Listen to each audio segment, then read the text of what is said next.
Well, now, last class we talked about the personality, lifestyle, and values influencing on consumer behavior.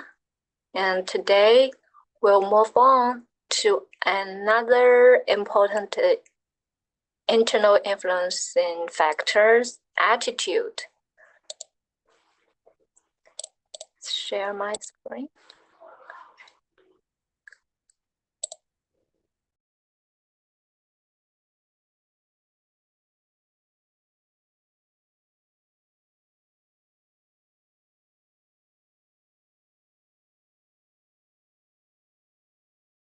One. Attitudes and persuasive communications. Actually, they're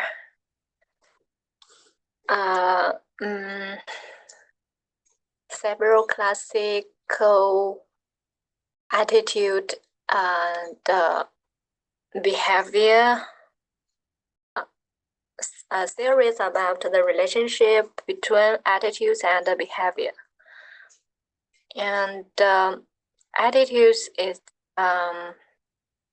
very important antecedent to predict the behavioral intention and then influence the behavior, actual behavior. And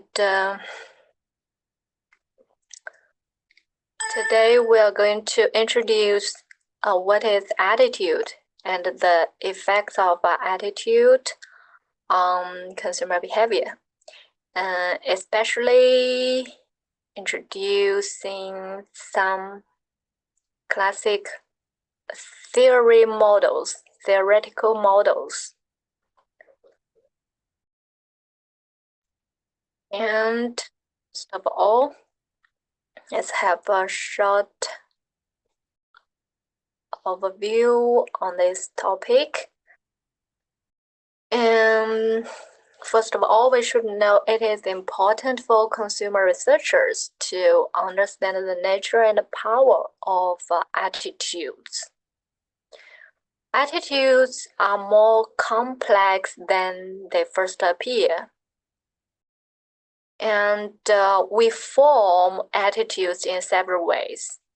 And we know that attitudes have several layers or components.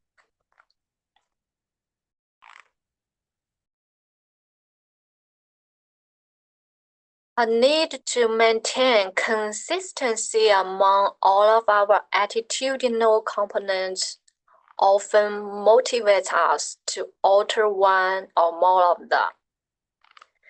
Attitude models identify specific components and combine them to predict a consumer's overall attitude toward a product or brand in the area of consumer behavior. And the communications model identifies several important components for marketers when they try to change consumers' attitudes toward products and services. The consumer who processes a message is not the passive receiver of information. There are several factors influencing the effectiveness of a message source.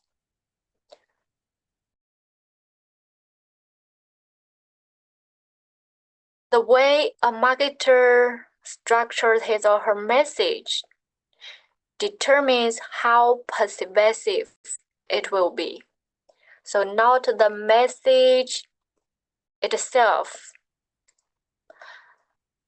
Other aspects of messages such as message source, message structures, that is what to say and how to say, are also crucial for persuasiveness. Many modern marketers are reality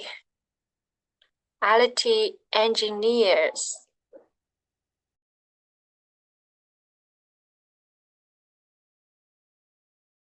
What's the meaning underlying this sentence? You can have a deep think.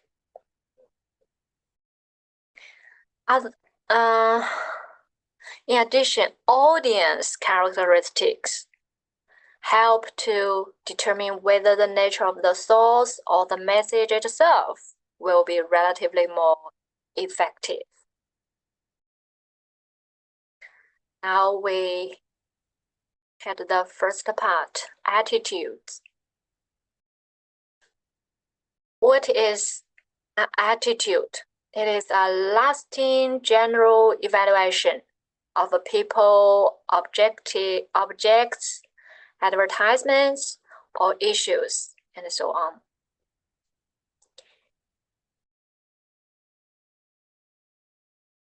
So we usually have an object to show our attitude, so it can be marked as AO, attitude object.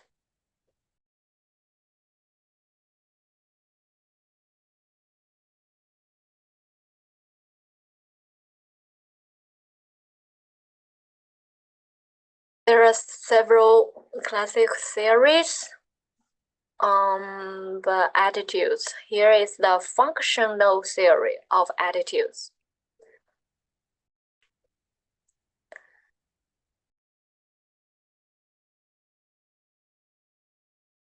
The scholar argue that attitudes exist because they serve some function. For example, utilitarian function usually relates to rewards and punishments. Value expressive function usually expresses consumers' values or self-concept, value expressive. Ego defensive function refers to protect ourselves from external threats or internal feelings. Defensive, ego defensive. And the knowledge function, need for order, structure, or meaning. So for marketers, they should emphasize the benefits, especially the functional benefits a product serves for consumers.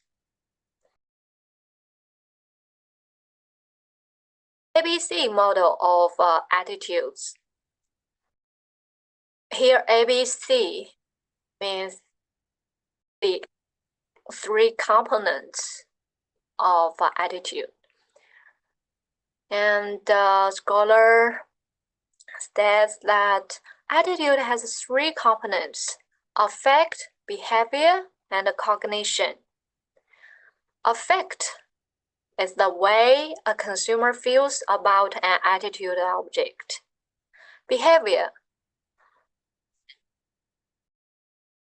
especially the intention, behavioral intentions. So it refers to person's intentions to do something with regard to an attitude object. Intentions to do something with regard to the attitude object. The affect, just the feelings, the way a consumer feels about the attitude object. Cognition usually means the beliefs a consumer has about an attitude object. So affect, behavior, cognition are the three components of attitude. And for the relationships between these three components, there are different opinions, and here list out the hierarchies of the relationships of the effects.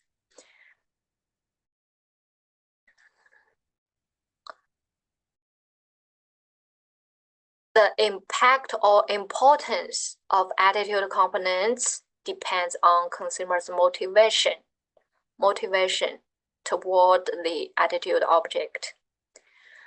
Here list out the 3 hierarchies. The first one is standard learning hierarchy, which holds that attitude is based on cognitive information processing. So it starts from cognition, the beliefs, and then feelings, affect, emotions, and so on. And at last, taken behavior, behavioral intentions. The second one is the low involvement hierarchy, low involvement. So they first have some cognition, and then have some behavioral intentions. After they purchased or used the products, for example, they will have some effect on this product or brand. So attitude is based on behavioral learning processes, behavioral learning. And the third hierarchy is experiential hierarchy. Starts from the experience, the affect of the feelings, emotions, and then taking behavioral intentions, and after that they will have some beliefs, for example, loyalty or something else. So attitude is based on hedonic consumption.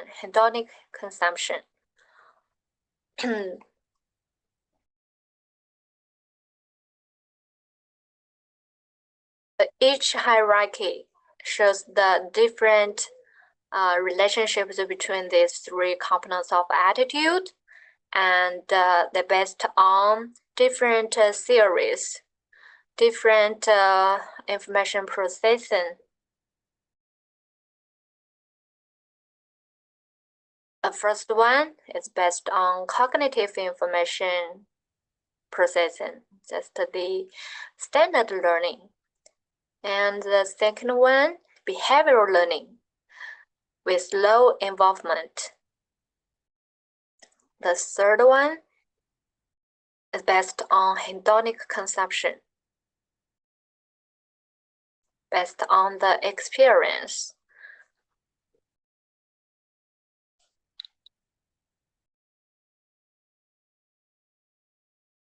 Here list illustrates more.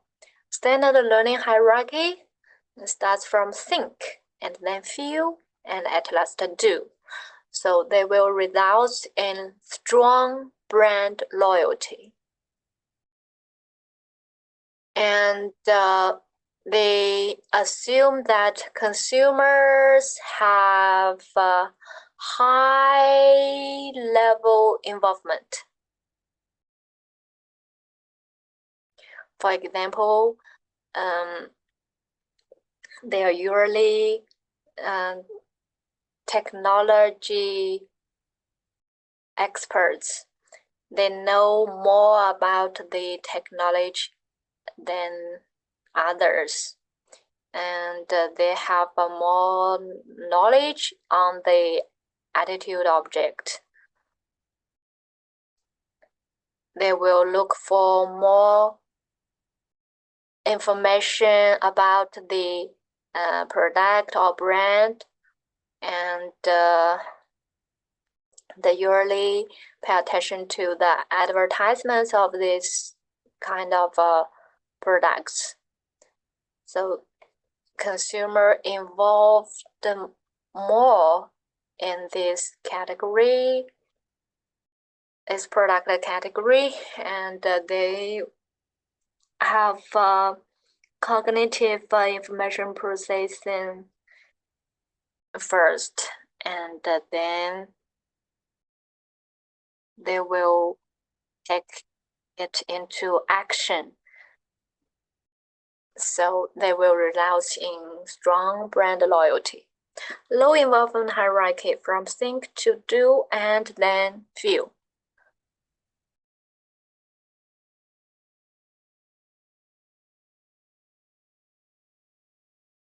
So consumers does not have strong brand preference, swayed by simple stimulus response connections.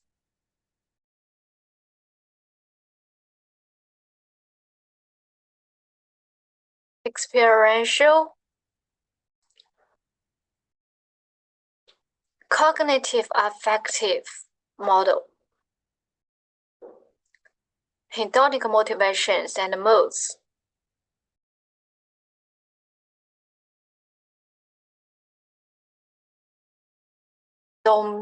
Dominate the process, the information processing, the formation or forming of the attitudes toward the objects. So they usually have emotional contagion.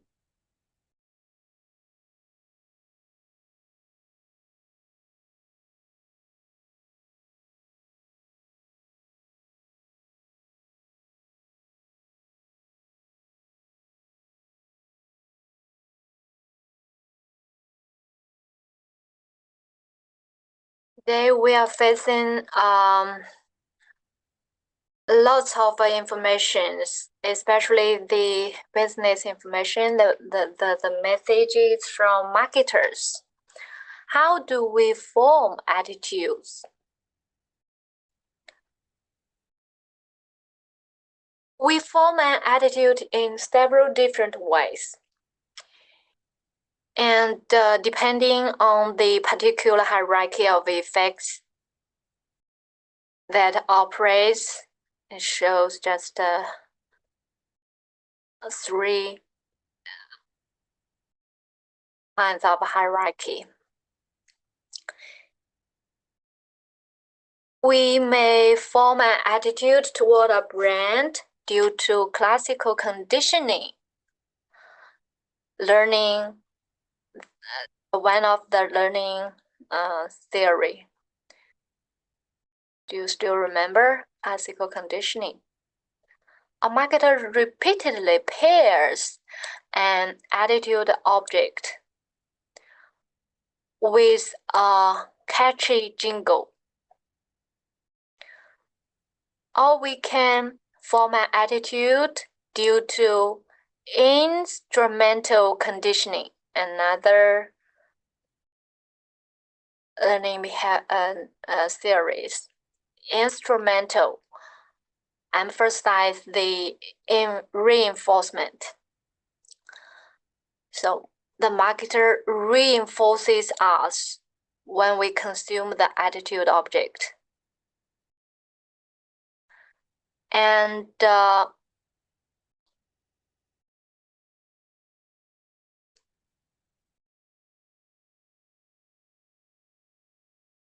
we can form an attitude from a very complex cognitive processing. So it is important to distinguish among types of attitudes, because not all are formed in the same way. One consumer may be highly brand loyal. She has an enduring, deeply held positive attitude toward an attitude object, and it would be difficult to weaken this involvement. Another woman may be a more fickle consumer. She may have a mildly positive attitude toward a product, but be quiet, willing to abandon it when something better comes along.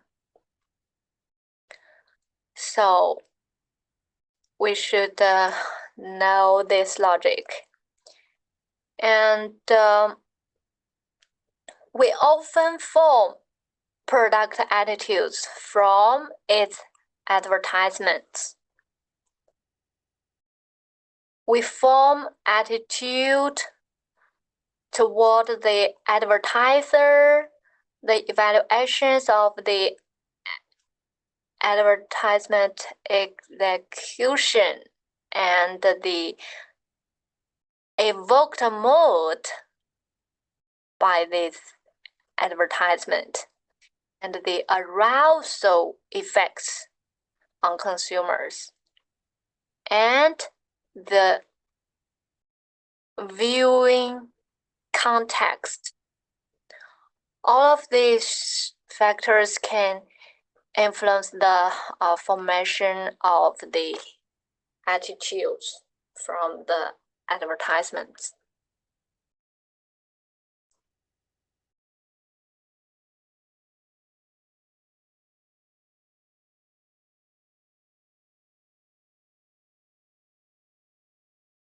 Consumers vary in their commitment to an attitude.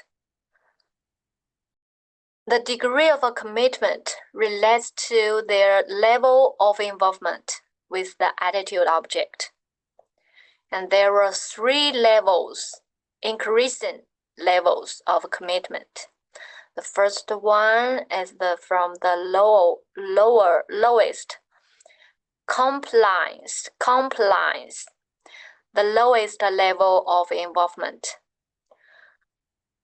We form attitude because it helps us to gain rewards or avoid punishments.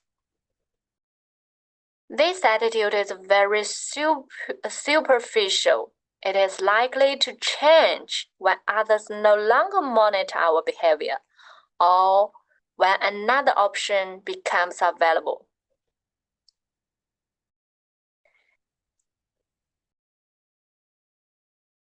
The second, the mid-level, identification. Identification occurs when we form an attitude to conform to another person's or group's expectations.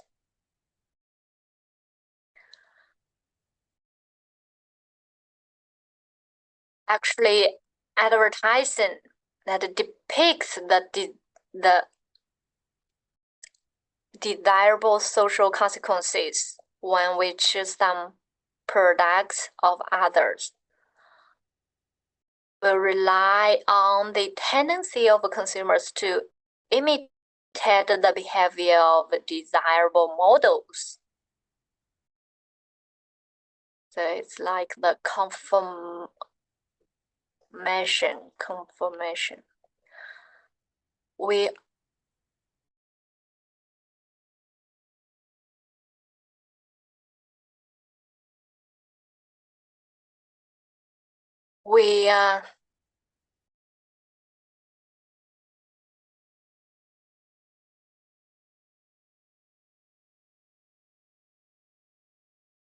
Others or the peers' opinions are very important for us.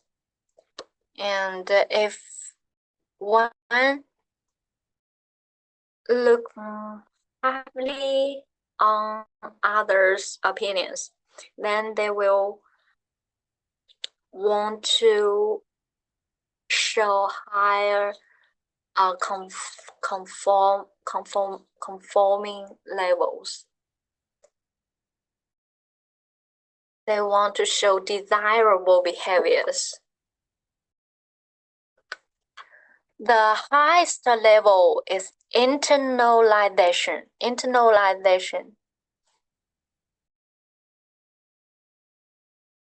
which means the deep-seated attitudes become part of a consumer's value system.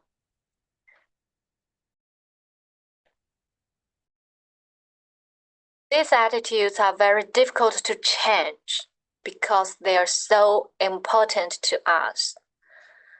They are embedded in our minds, internalized in one's mind.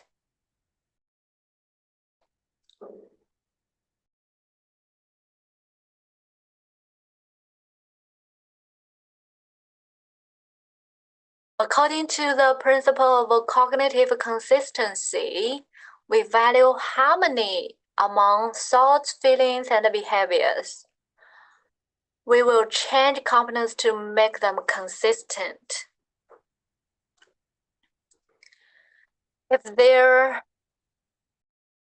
is inconsistency among these three components of attitudes, then we will facing the cognitive dissonance. And then we will find ways to solve this problem, to solve this dissonance.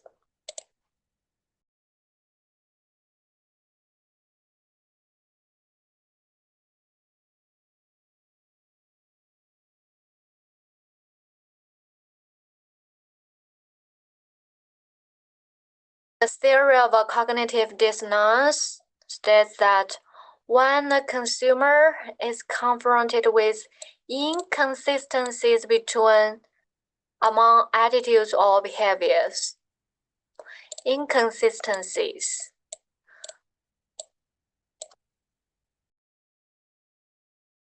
for example, there are two cognitive elements about smoking. One says that I know smoking causes cancer, but I smoke cigarettes. So there exists the inconsistency between whether or not to smoke. How to solve this dissonance?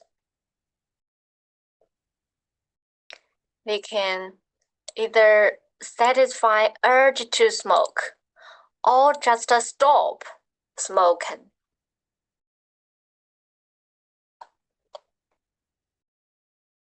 So they will keep consistency between the attitude and behavior.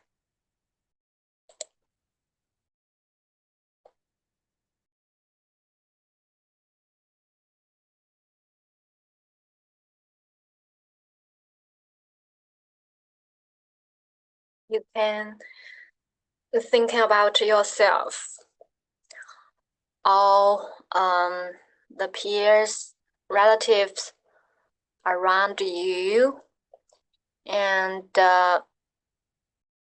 you can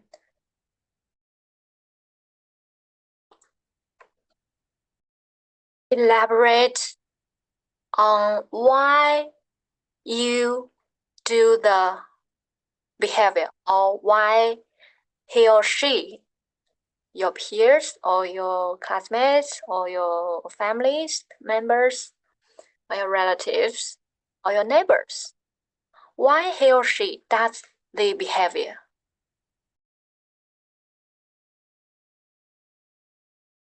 If there have any inconsistency between their attitude and behavior, try to identify the way he or she has resolved the dissonance.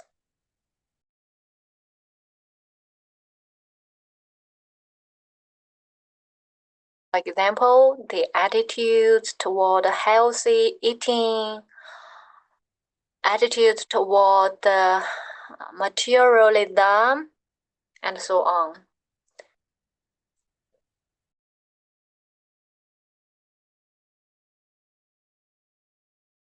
If there is any inconsistency between the attitude and the behavior,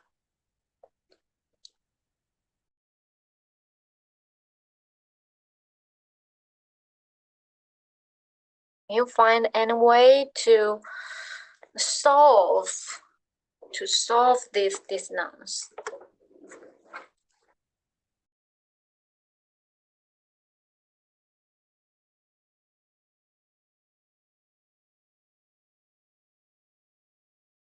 You can think into after class and discuss with your classmates. Another theory, self-perception.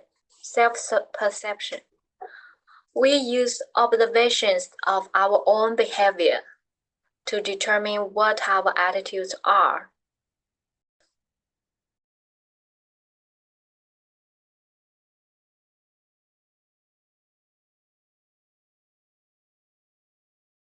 Thus, we may change our attitudes to be in line with our behavior to reduce cognitive dissonance. And the self-perception theory provides an alternative explanation of dissonance effects. It assumes that we observe our own behavior to determine what our attitudes are.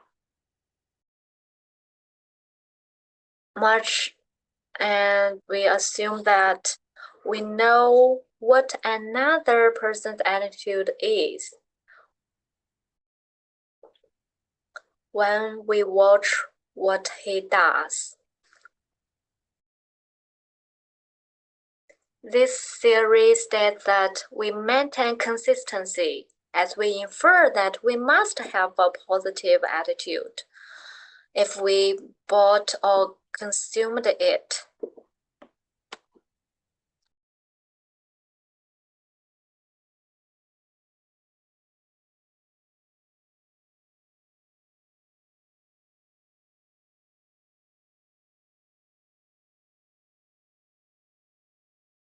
And self-perception theory helps to explain the effectiveness of a strategy. Salesperson call the foot in the door technique. Foot in the door technique. Consumer is more likely to comply with a request if he has first agreed to comply with a smaller request.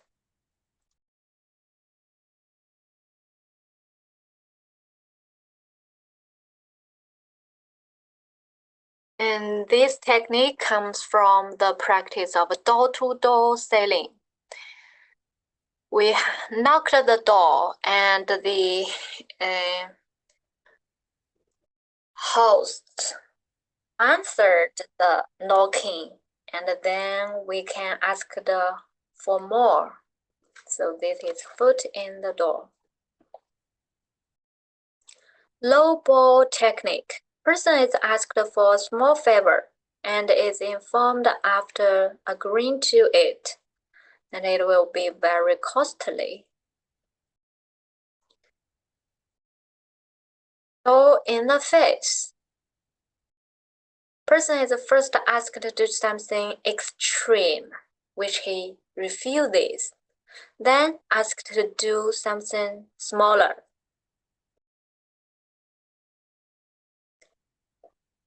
So usually, under this condition, people will agree to do the smaller things.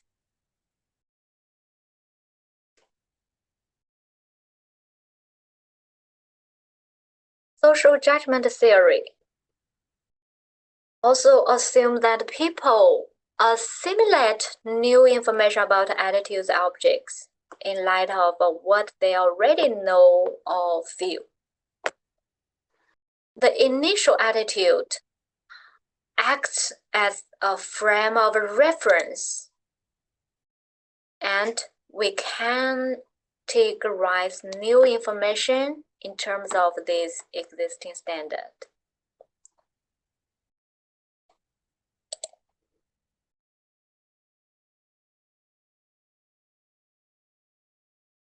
One important aspect of this social judgment theory is that people differ in terms of the information they will find acceptable or unacceptable.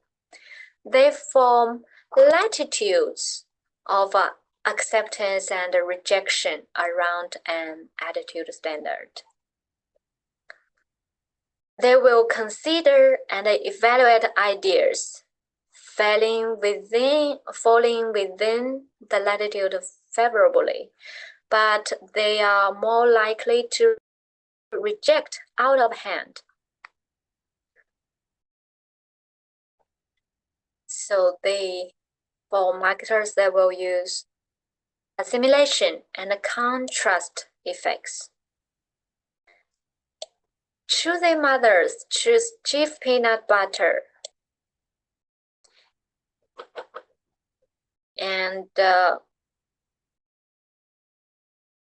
according to this theory, other consumers may have assimilation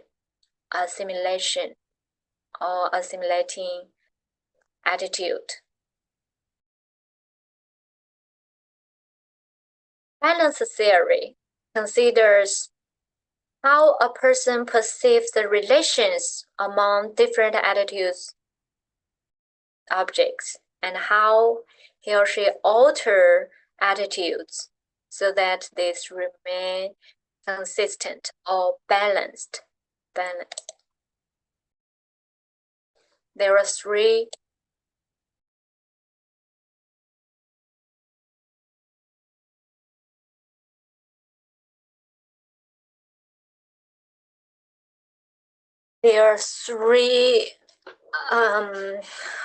parts: perception of attitude, perception of other person or object.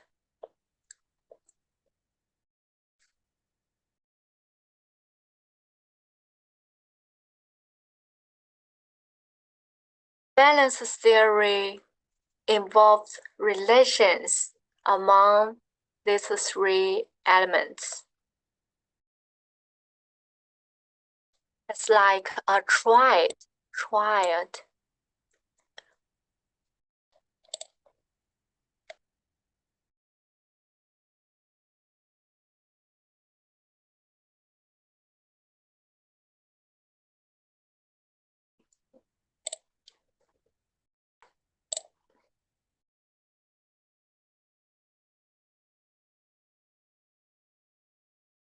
Look to see the figure.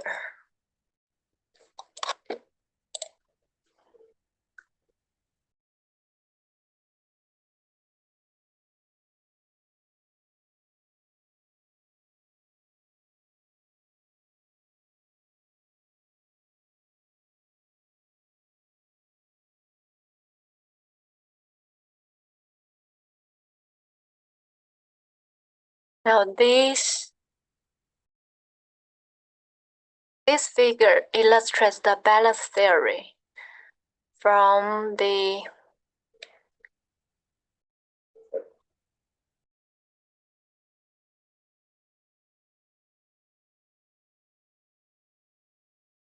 unbalanced to balanced one.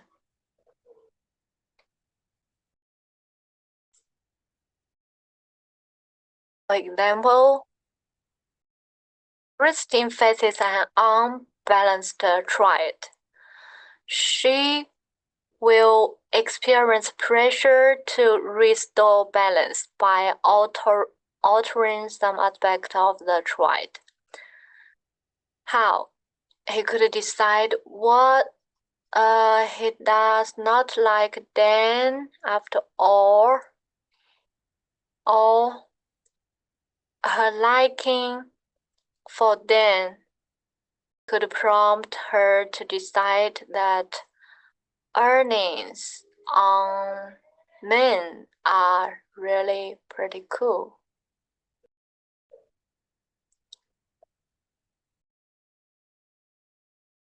He might even try to negate the unit relation between Dan and Erin,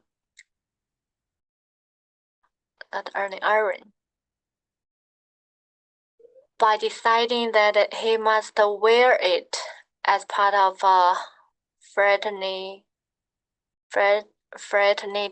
initiation, and this reduces the free choice. Finally, she could choose to leave the field by accepting a date with Dan's roommate who doesn't wear an earring. So, consumers just want to keep balance between the attitudes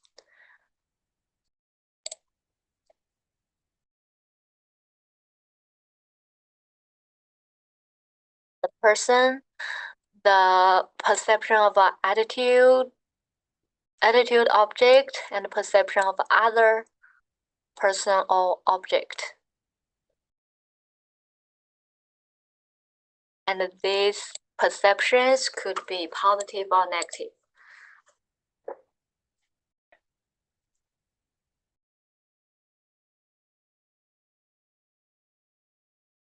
In marketing applications of a balance theory,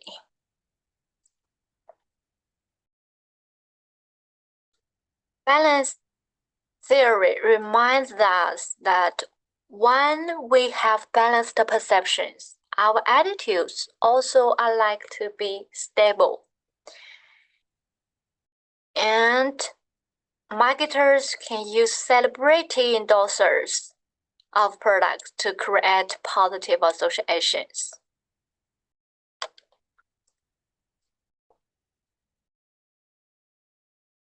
Well, another theory, multi-attribute attitude models. This is a usually used models when we evaluate a product or a brand. So what's the meaning or what's the core idea of these models? Multi-attribute models specify the different elements that might work together to influence people's evaluations of attitude objects. There are three elements, attributes of the object. For example, for a college or university, the attributes, for example, the scholarly reputation, the location, and the developing level, and so on. Beliefs about the objects. For example, University of North Carolina is strong academically, the beliefs. Then important weights stresses research of athletics.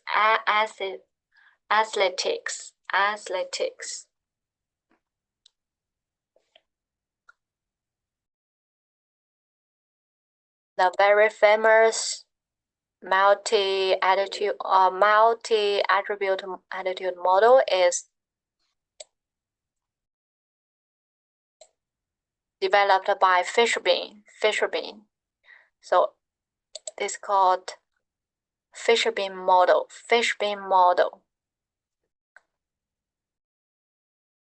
the most influential multi-attribute model. And Fishbein is the primary developer. The Fishbein model measures 3 components of attitudes. The salient beliefs about attitude object, that is B,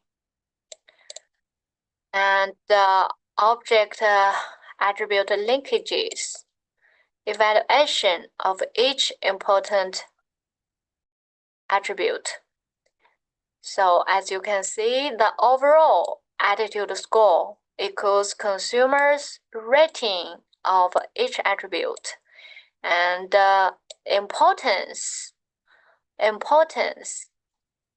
rating for the attribute.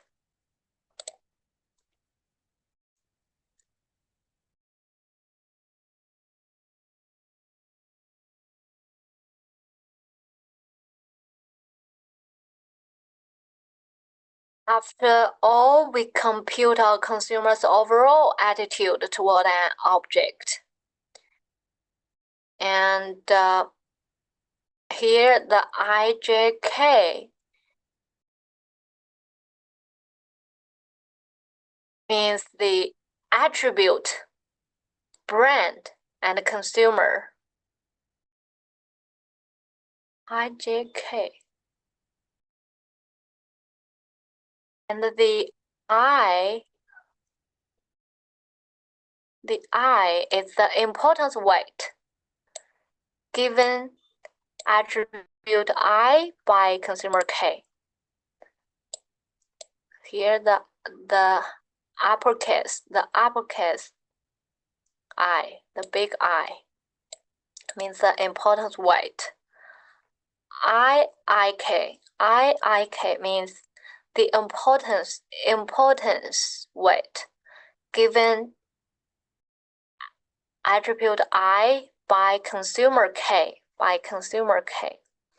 and the beta means consumer K's belief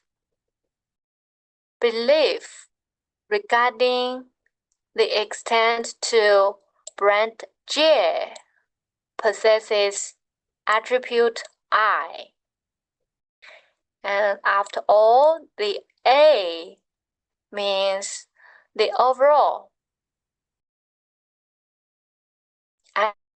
attitudes. A consumer K's attitudes score for brand J.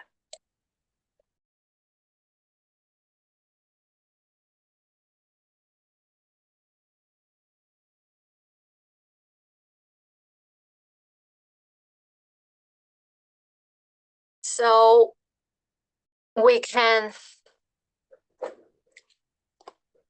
evaluate the object by the overall attitude, by the overall attitudes.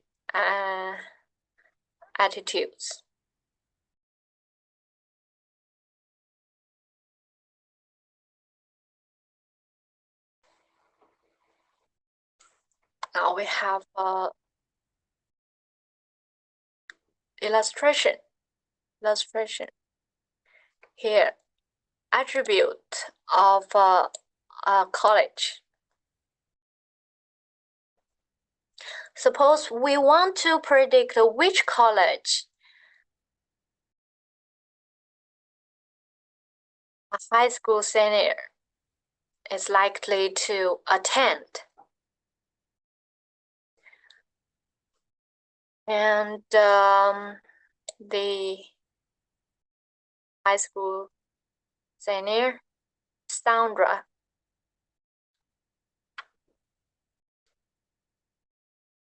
now gets accepted to 4 schools: Smith, Princeton, Rutgers, Northland. And now he wants to rate the four colleges by their attributes. First, Sandra lists out the attributes of colleges: academic reputation, all women, cost, proximity to home,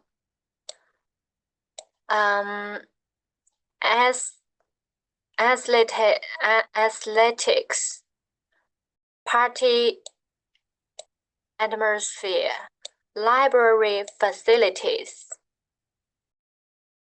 and he assigned the importance weight for each attribute.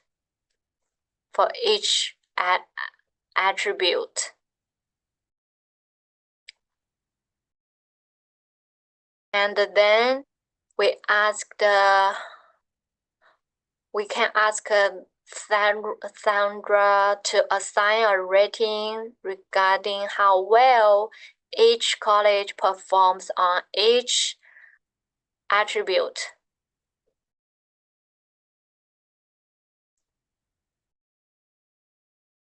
So, judging from the importance weight, we can see Sandra mostly look at whether or not this college is all women, and then the academic reputation, and the third one, library facilities, and then cost, and proximity to school, party atmosphere, and at last, athletics. So for each college, Sandra will assign the beliefs to each attribute for each college. After that, we can use the importance weight for each attribute, multiply the beliefs for each attribute of the college, plus, for example, 6 multiply 8 plus 7 multiply 9 plus 4 multiply 2, and so on. Then they will get the overall attitude score for this object. And conducting the same operations, we can obtain the attitude scores for other 3 colleges. And judging by the overall attitude score, we can see that the college Smith ranked the first, which means Sandra has the highest attitude toward Smith after using the Fishbein multi-attribute model. And the lowest one is Northland College. Can you understand? This is the multi. Yeah, basically I can answer. Well, it's the multi-attitude attribute models. So first of all, we should know the attribute, the object attribute linkages. First, determine the attribute, and then the importance for each attribute, and then the beliefs for each object on each attribute. And after all,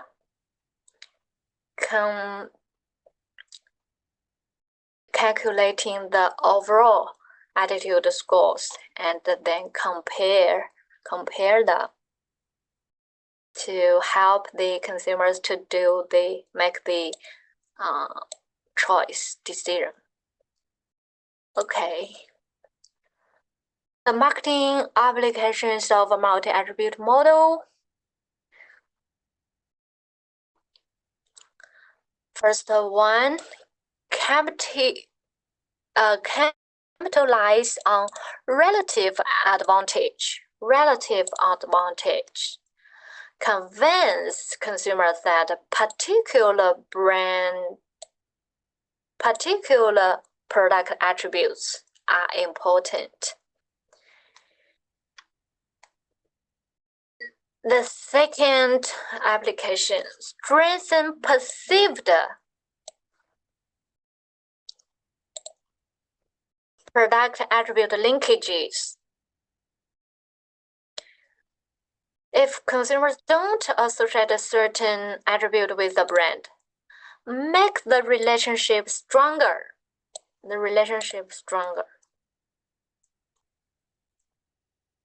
Add a new attribute. Focusing on the unique positive attribute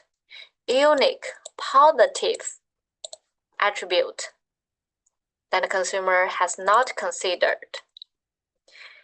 And the last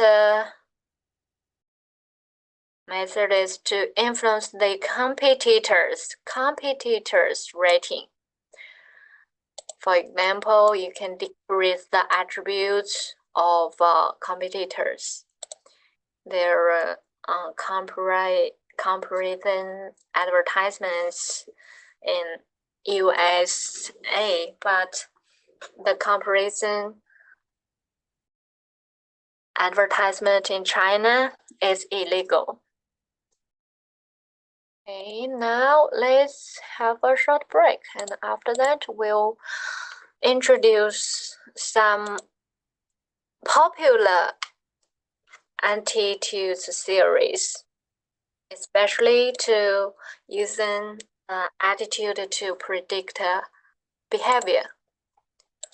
Okay, now let's have a short break for 10 minutes. Okay. And now let's continue. Is everybody here? Yes, we're here.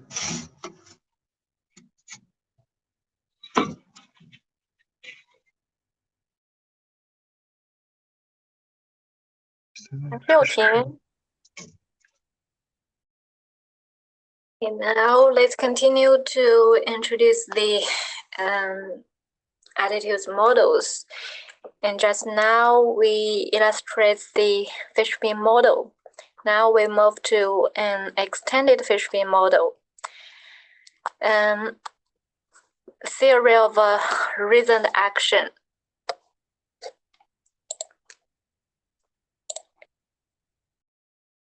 And it is well known as TRA, Theory of Reasoned Action, developed by Fishbein and Ajazan in 1975. And theory of reasoned action considers other elements of predicting behavior, in addition to attitudes. And In this model, the scholars measure behavioral intentions, not just intentions, behavioral intentions. And they take social pressure into account. Social pressure, which means they acknowledge the power of the other people in purchase decision.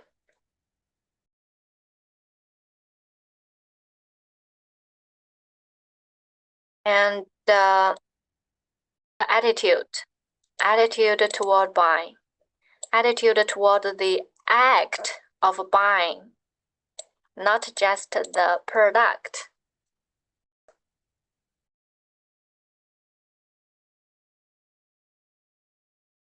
Because a person's attitude in many cases does not predict the behavior. So we must take other factors into consideration. And based on the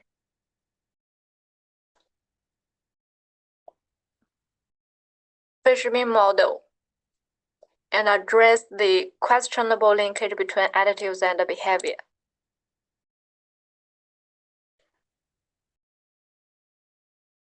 Researchers extended the Fishman model to improve its predictive ability. And here is the first edition, Theory of Reason Action.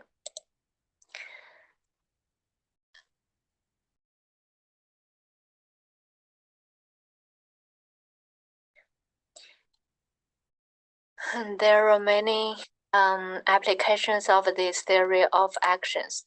Now we will illustrate the theoretical model. Now, as you can see,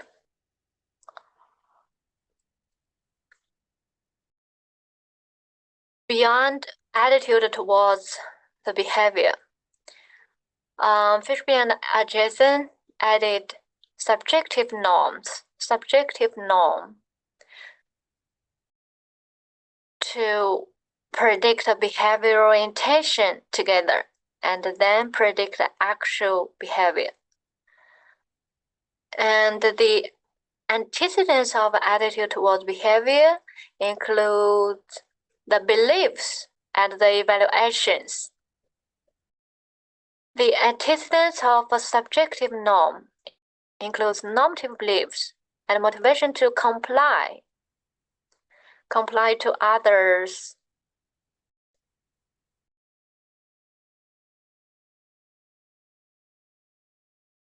So the co-relationship between attitude and behavior, just the part, the last part, attitude towards behavior together with subjective norm predict behavioral intention and then the actual behavior. So this model originates in the field of social psychology. And they define the links between beliefs, attitudes, norms, intentions, and behaviors. And according to this model, a person's behavior is determined by its behavioral intention to perform it. And this intention is determined by the person's attitudes and the subjective norms toward the behavior. Here, the subject norms was defined as the person's perception that most people who are important to him or her think he or she should or should not perform the behavior. So that is the subjective norm. And after that, adjacent extended the TRA, theory of reasoned action, to be theory of planned behavior. And this theory model is most popular today to predict behavior from attitude, subjective norms, and the new aiding variable, perceived behavioral control. Perceived behavioral control.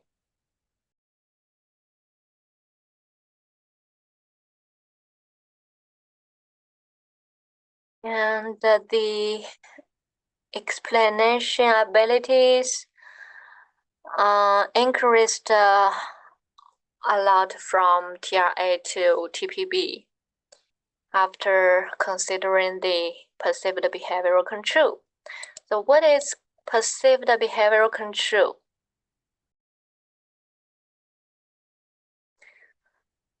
Perceived behavioral control refers to readily available resources, skills, and opportunities, as well as the person's own perception toward the importance of achieving the results. This concept is close to the concept of self-efficacy. Self-efficacy explains that beliefs of an individual concerning his self-efficacy can have an influence on his choice of activities, his preparation for the activity, and finally, on the effort that he will exert during this activity. If, for example, two individuals have the strong intention to learn a new language, the one who thinks that he will succeed in mastering it is the one who will tend to perceive more than the other who doubts in his capacities. Obviously, the one who thinks he will succeed will showing higher intentions.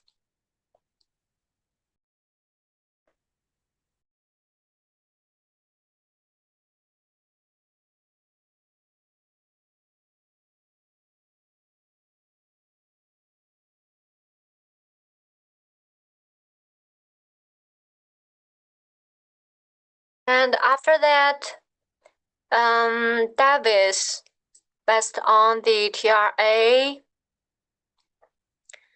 developed the technology acceptance model, which is well known as TAM.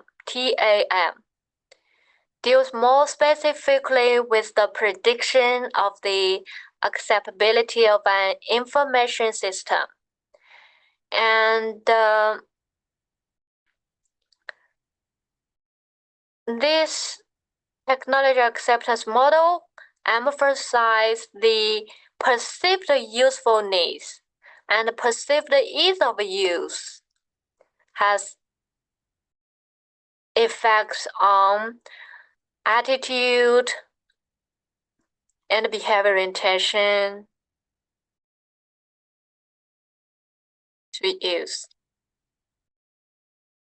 So perceived usefulness and perceived ease of use are the two main factors in this model. Perceived usefulness is defined as being the degree to which a person believes that the use of a system will improve his performance. Usefulness, performance.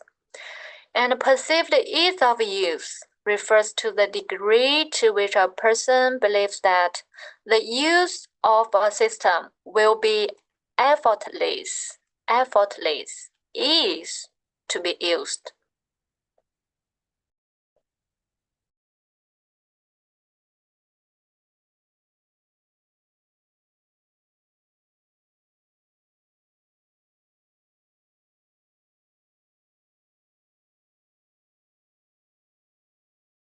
The TAM model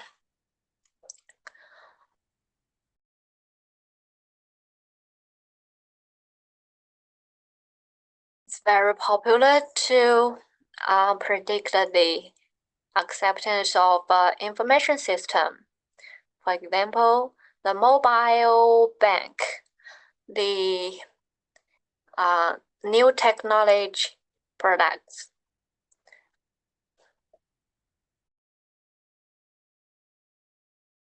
So according to Davis, the attitude of an individual is not the only factor that determines his or her use of a technology or system, but it's also based on the impact which it may have on his performance.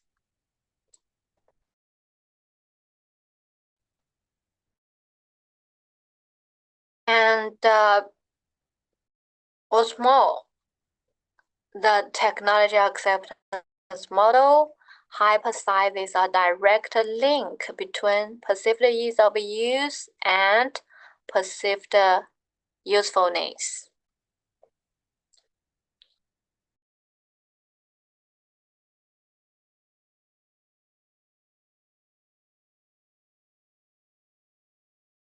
And we can find more readings. After that,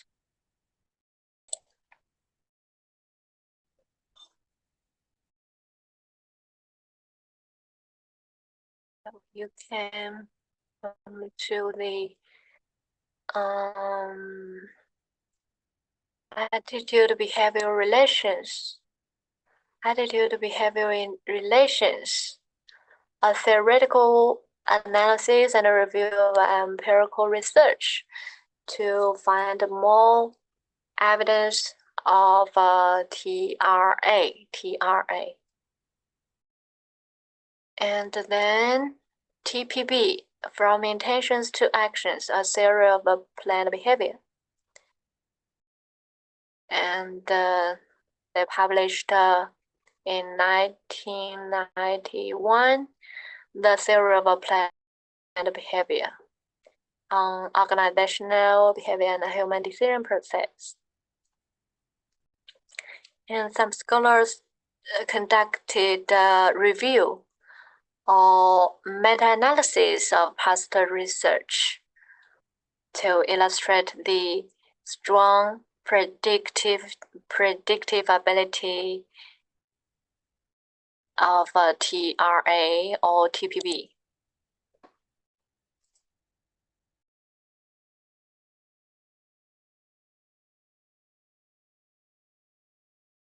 And there are a comparison of TRA and TPB to predict specific behavior. And for TRA,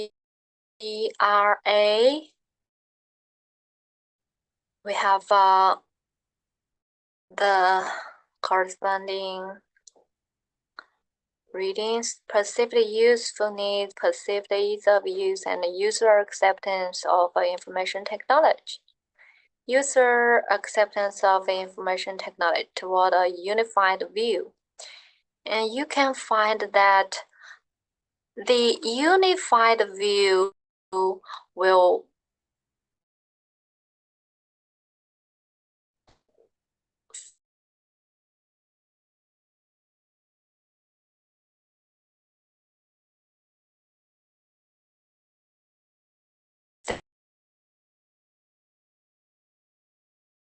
facilities a lot, and it is well known as UTAUT.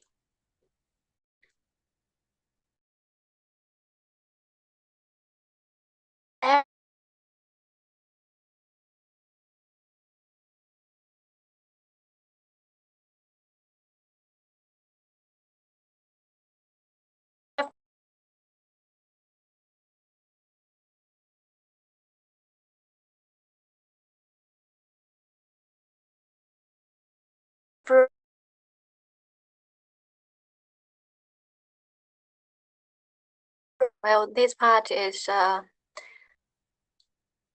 what I want to emphasize and introduce to you guys. And this is a very classical and basic models for you guys to do consumer behavior research. You can find more academic readings, academic papers using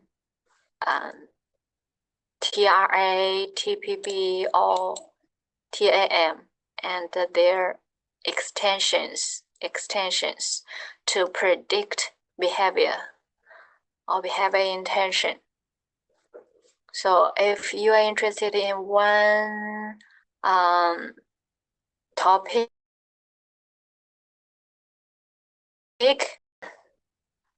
a large part of the topics will address the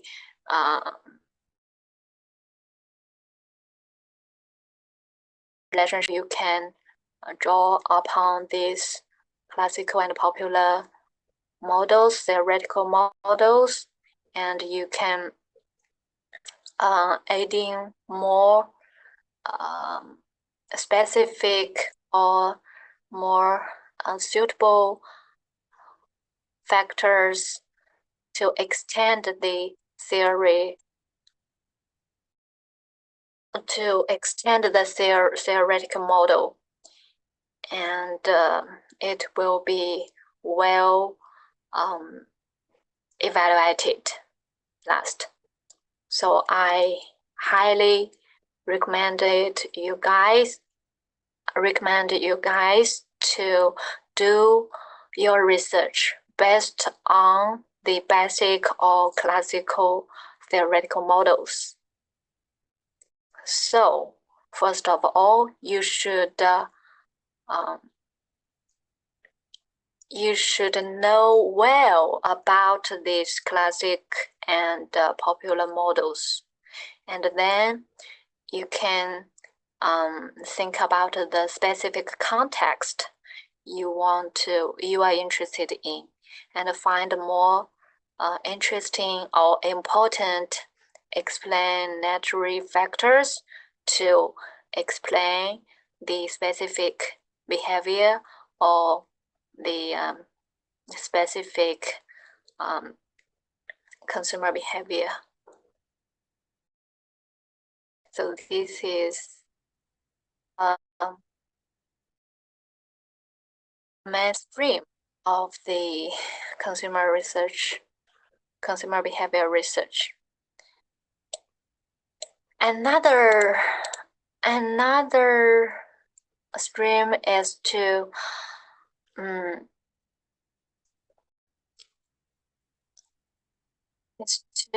predict or investigate the effectiveness of persuasive messages. So the next part today is persuasion. For the other theories, I will not talk more. For example, theory of trying, changes to look for over time. For example, you can track attitudes over time, changes in different age groups, scenarios, and ones.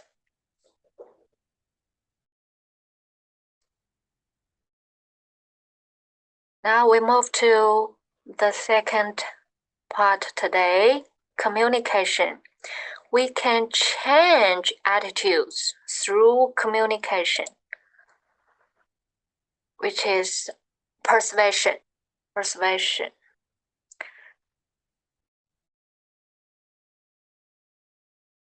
We usually want to investigate the effectiveness of marketing communications to change attitudes. What influences people to change their minds or comply? There are several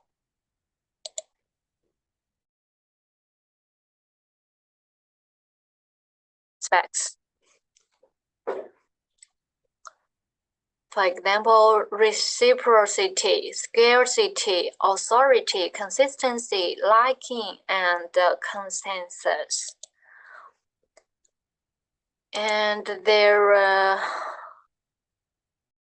several tactical communication options. Who will be source of the persuasive message? How should message be constructed? What media will transmit this message? What target market characteristics will influence the acceptance of the message? The traditional communication model from the message source and then generate the message and transmit from based on medium to each consumer, to consumers, and the consumer will have some feedbacks to the marketers, for example, and then they will create more persuasive message.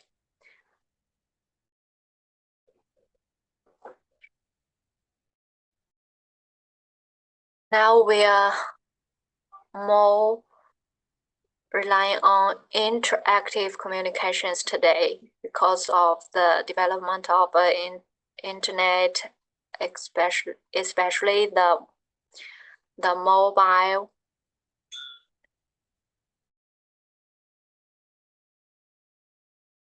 internet.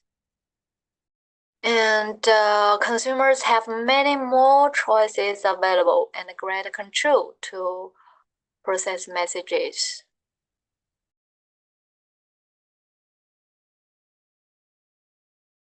Marketer will be much more successful in persuading consumers who have agreed to let him try. And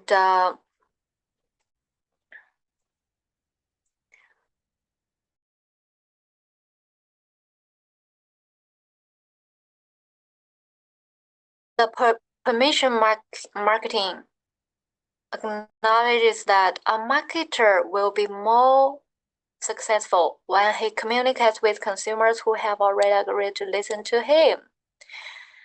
Consumers who opt out of listening to the message probably won't good prospects in the first place. Those who say they want to learn more are likely to be receptive to marketing communications. We don't have to simply sit there and take it. We have a voice in deciding what messages we choose to see and when. And we exercise that option more and more.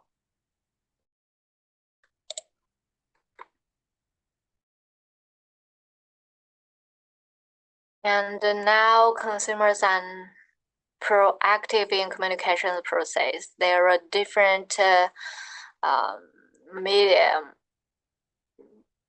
for communication, especially today, the broadcasting on social media platform, and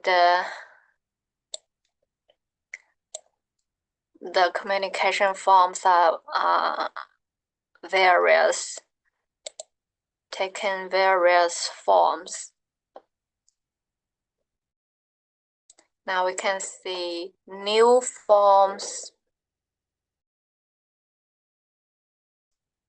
new message formats, mobile commerce, blogging, mobile blogging, video blogging, vlog, podcasting, really simple syndication, flag blog, twittering, and so on. Regardless of whether we receive a message by snail mail, email, or short message, text, common sense tells us that if different people say or write the very same words, the message can affect us differently, which is called the source effects.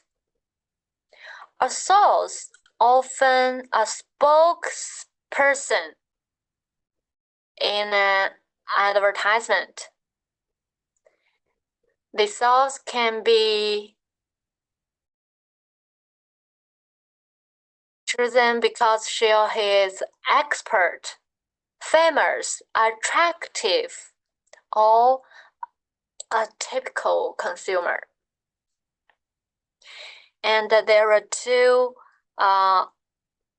aspects of a good source: credibility, attractiveness. For the credibility, for example, we can take expert using its expertise, or just show perceived actor expertise, or just objectively provide the information.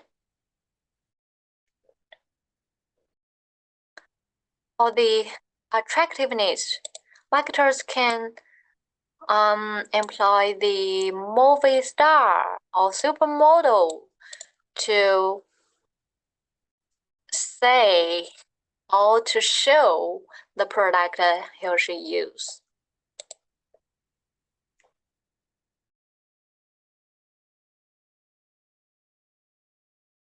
But sometimes sources become irritating or disliked.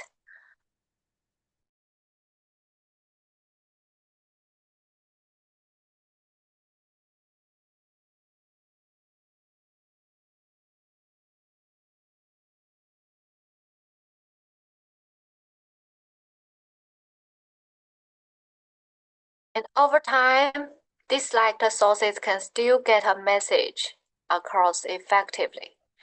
We forget about negative source while changing our attitudes. So this is sleeper effect.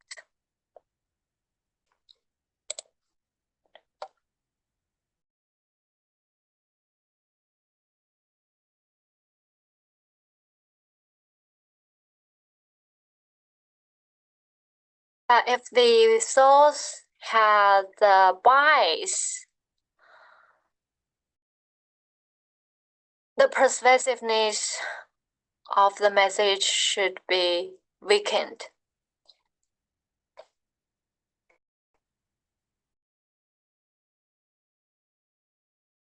For example, source's knowledge about a topic is not accurate. Source has a required knowledge, but a source's willingness to convey it is compromised.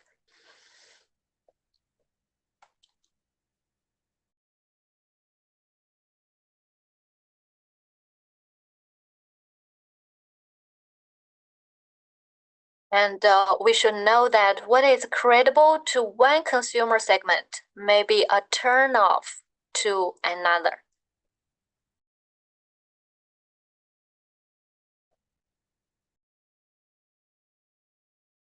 Source attractiveness refers to the social value recipients attribute to a communicator. So it refers to the perceived social value of a source. they can be attractive in the physical appearance, or personality, or social status, or just the similarity to the consumer segments.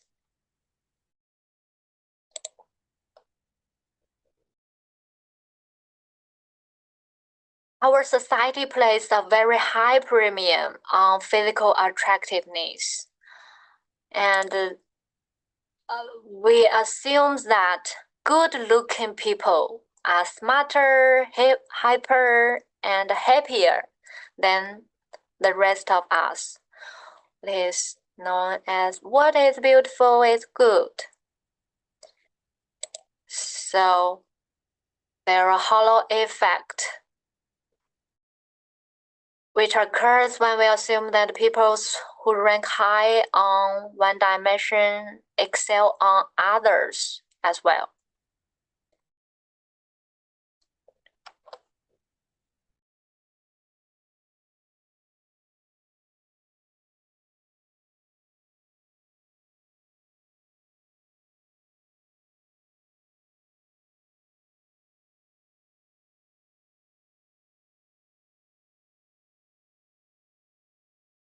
And physical attractiveness is a cue that facilitates or modifies information processing because it directs our attention to the message.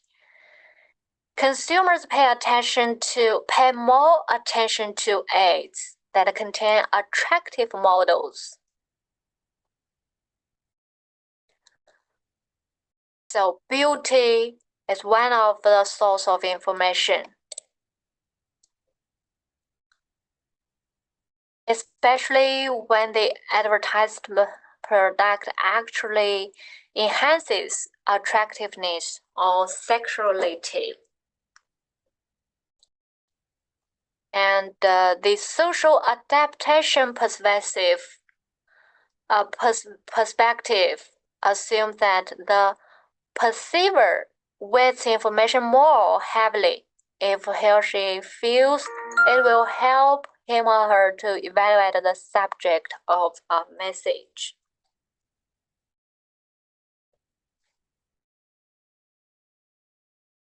Celebrities hog everything from grills to perfumes, so they are usually used to be communication sources.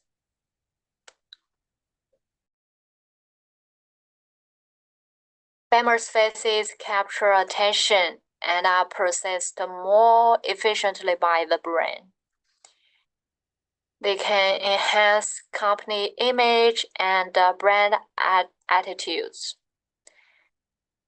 And usually, the celebrities embody cultural and product meanings.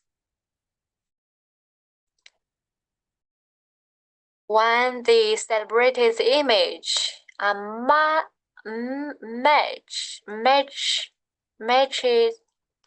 with that of a product, the pervasive effect will be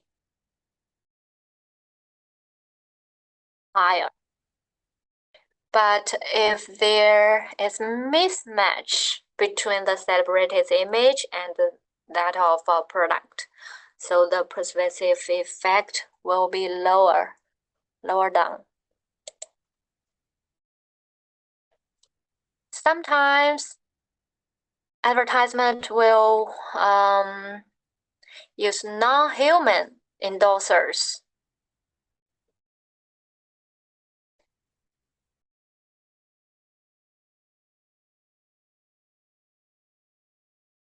When there is mismatching between user and celebrity, so marketers seek alternative endorsers such as cartoon characters, mascots or animals, or cyberspace character.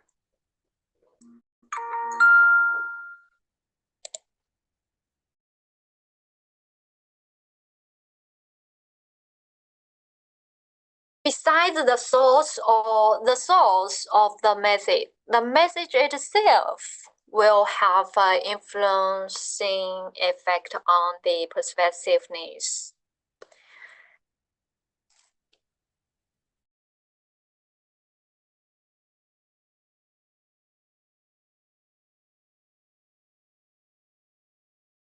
Characteristics of the message itself help determine its impact on attitudes. These variables include how we say the message, as well as what we say, how we say, and what we say. Different kinds of messages produce different results.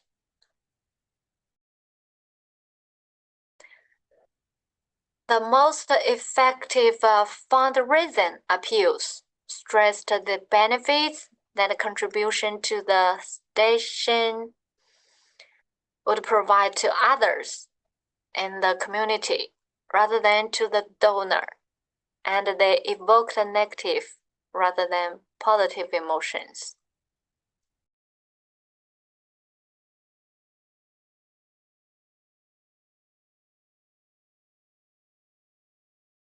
And the most important feature of the message is to stress unique product attribute or benefits. And the content of the message, does matter. For example, is it conveyed in words or pictures? How often should message be repeated? Should it draw an explicit conclusion? Should it show both sides of argument, two sides, positive or negative? Should it explicitly compare product to the competitors?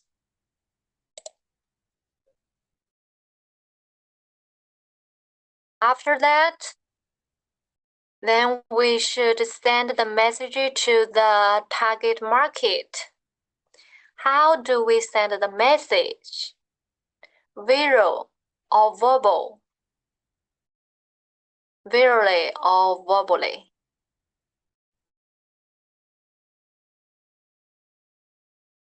We can use visual images. Visual images usually have a big emotional impact, while verbal message can produce or suitable for high involvement situations. For example, they can provide factual information, and they are more effective when reinforced by a framed picture, require more frequent exposures.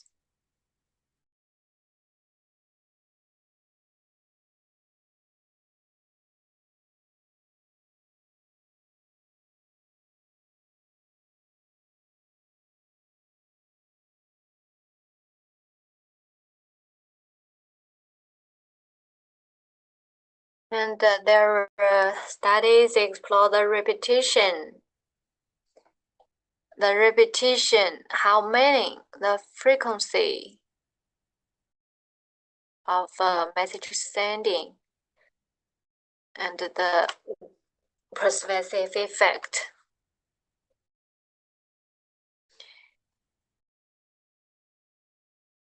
It's a trade-off between the familiarity and boredom.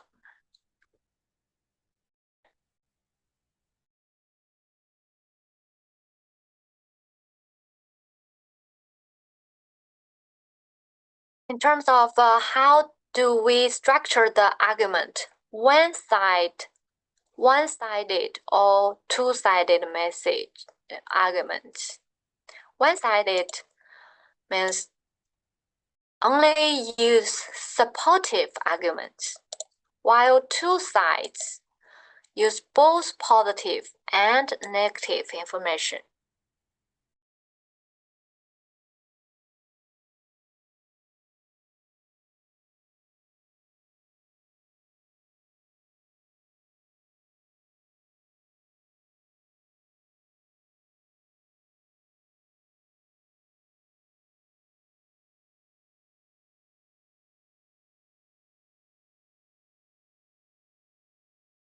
Research indicates that the two-sided ads can be quite effective, but marketers rarely use them. Why?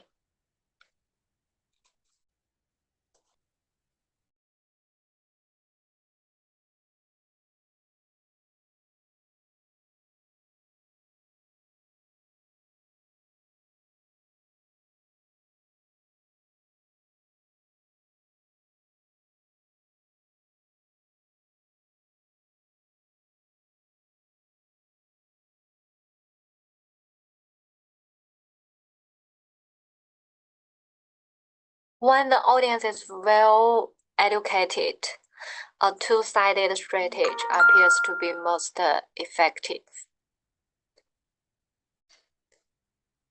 Another way is using comparative advertising. Comparative advertising refers to message compares two or more recognizable brands on specific attributes.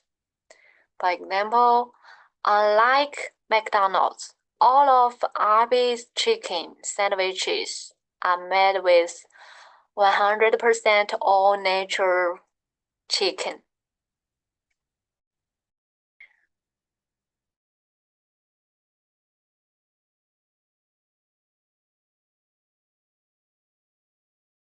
But confrontational approach can result in source derogation.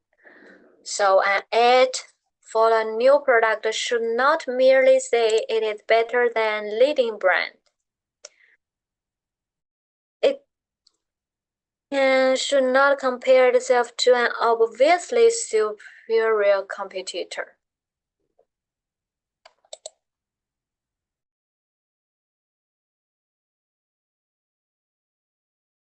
Decide what to say, and there are the content, and there are two types of message appeals: emotional versus rational. And there are other types of appeals. For example, sexual appeals, humorous appeals, fear appeals. And researchers show the effectiveness for each type of appeals. But for marketers, they should choose what type of message appeals should be taken.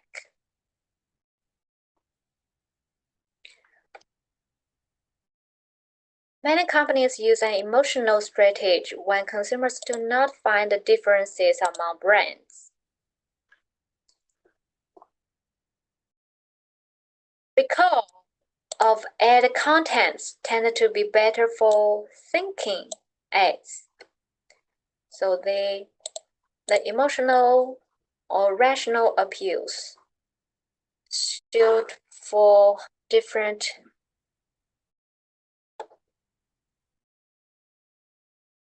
conditions.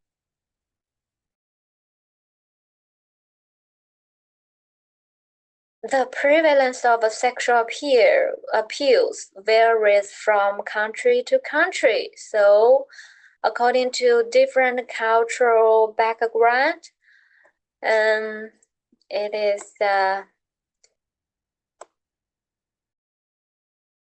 is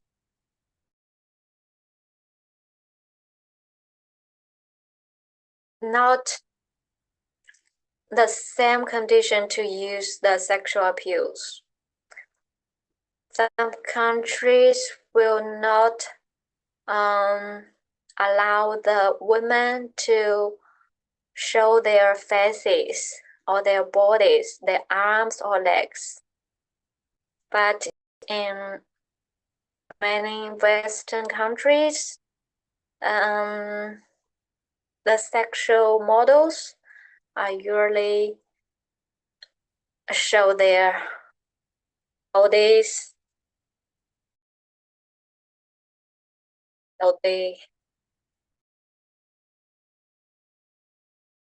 conditions are different in different countries. So pay attention to the target market, cultural background.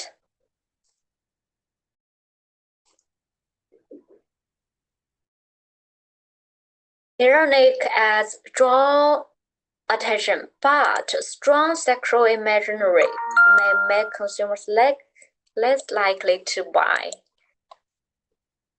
unless it is related to sex. Does humor work? Different cultures have different senses of humor, so pay attention to the different cultures.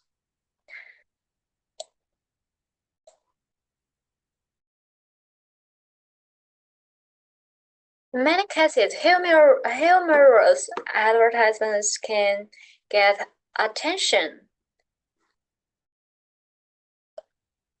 Humor is more effective when it doesn't swamp a message of clearly defined brand, doesn't make fun of potential consumer, is appropriate to product's image.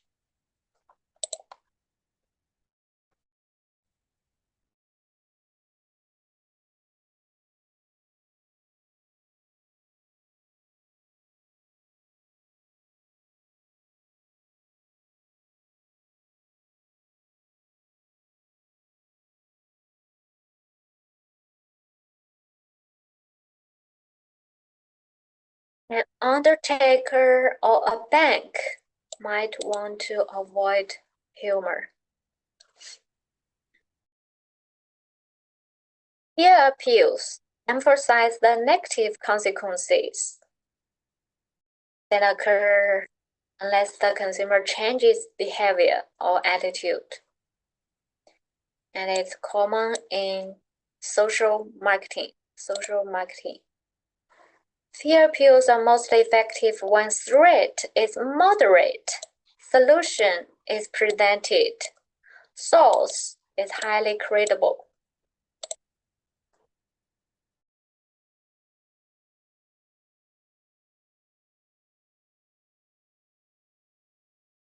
And take into our minds, the strongest threats are not always the most persuasive.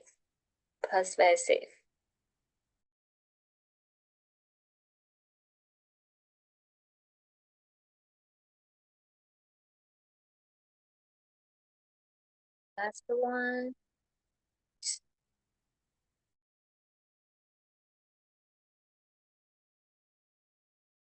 Another one point about the message itself is artful. Advertisements use literary elements to communicate. For example, they can use allegory, a metaphor, smile, resonance.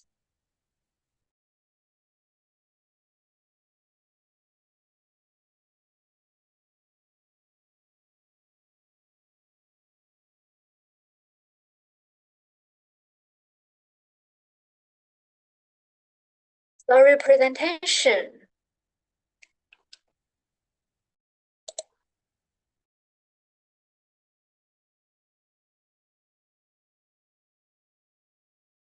So, in summary, we have discussed two major components of the communications model: the source and the message.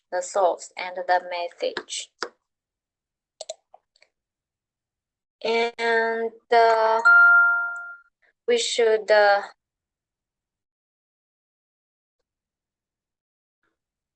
think more about the communication way. A consumer's level of involvement determines which cognitive processes will active when she or he receive a message.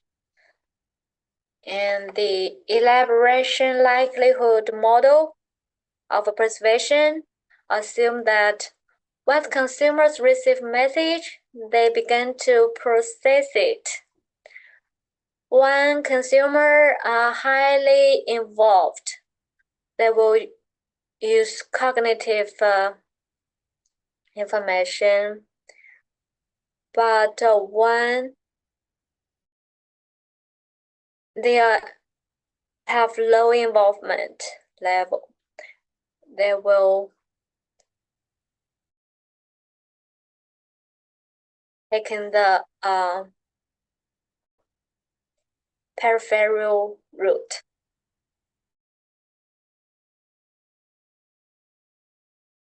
So the consumers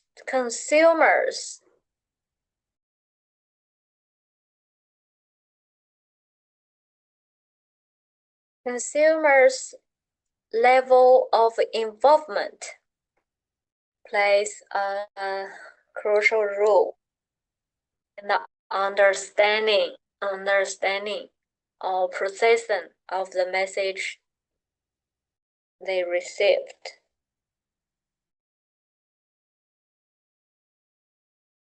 And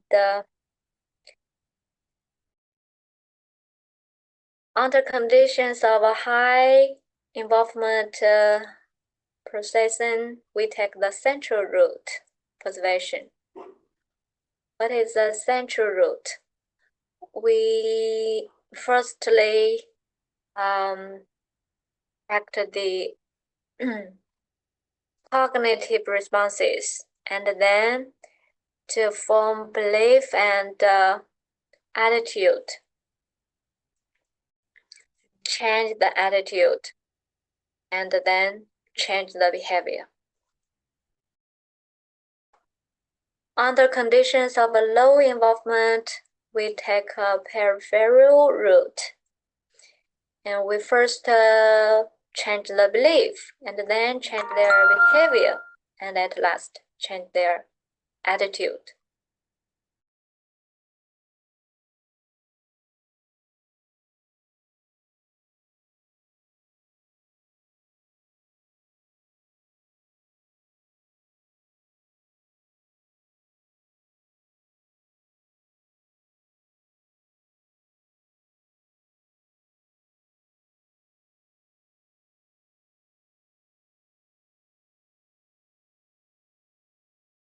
For the peripheral route, we can use cues such as product package, attractiveness of the source, or the context in which message appears.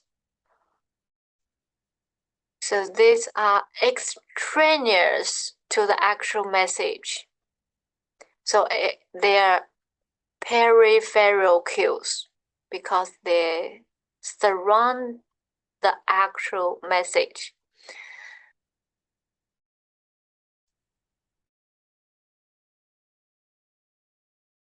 So under the low involvement condition, we can rely on these extraneous cues.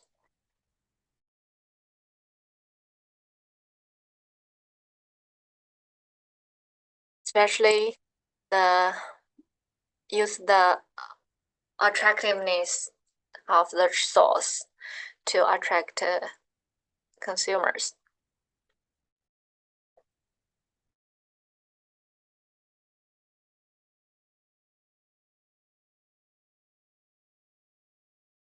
Okay, so these are the two sections today, attitudes and the persuasive communications.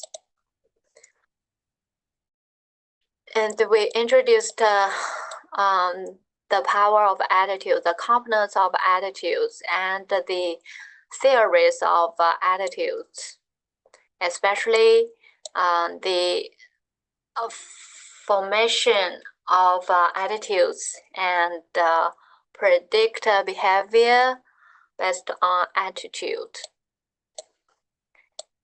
After that, we introduced persuasion communication. We emphasize the two components, the source and the message. And at last, we introduced the AELM of persuasion to distinguish different conditions from the perspective of involvement, different involvement level. Okay. Well, this and the main content today. At last, I'll assign one work for you guys.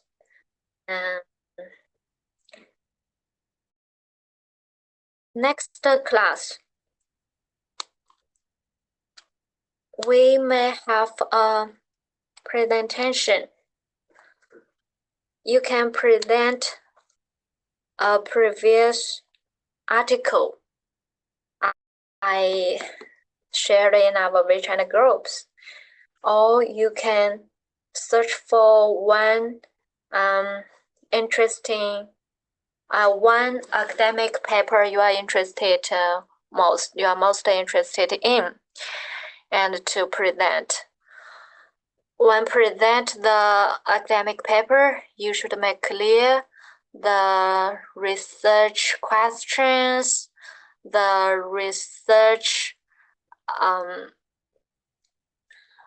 theoretical background, and the methodology, as well as methodology. And at last, the main findings. Okay, each one. Should we send you presentations to your email or just present? Present in class, and after that, submit to me through email. Okay. And each student will have 10 minutes to do the presentation. Okay, and the scope of the academic papers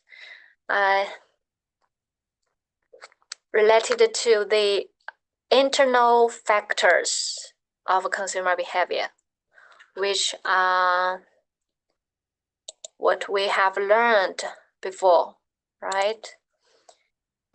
Including the perception, learning, motivation, the self, personality, attitudes, and persuasive communications. Just choose one topic, and find one or several academic papers. And you can look back to what you have written each week, your weekly responses than before. Or you can just find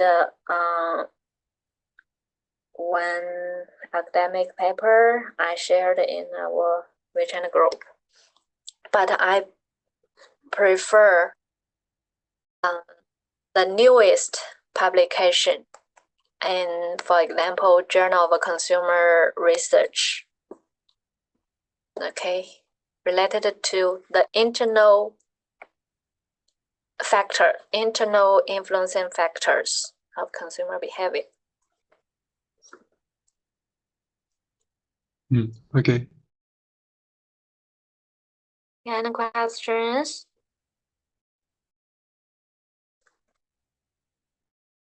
Is it important to have a link of other work, other professors' work in the presentation?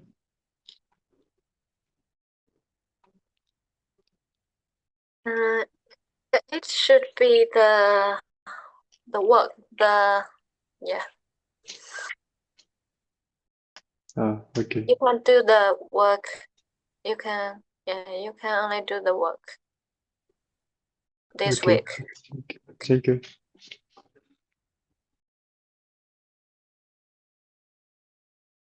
Okay, thank you. See you next time. Thank you. Arkadaşlar, see you next Goodbye.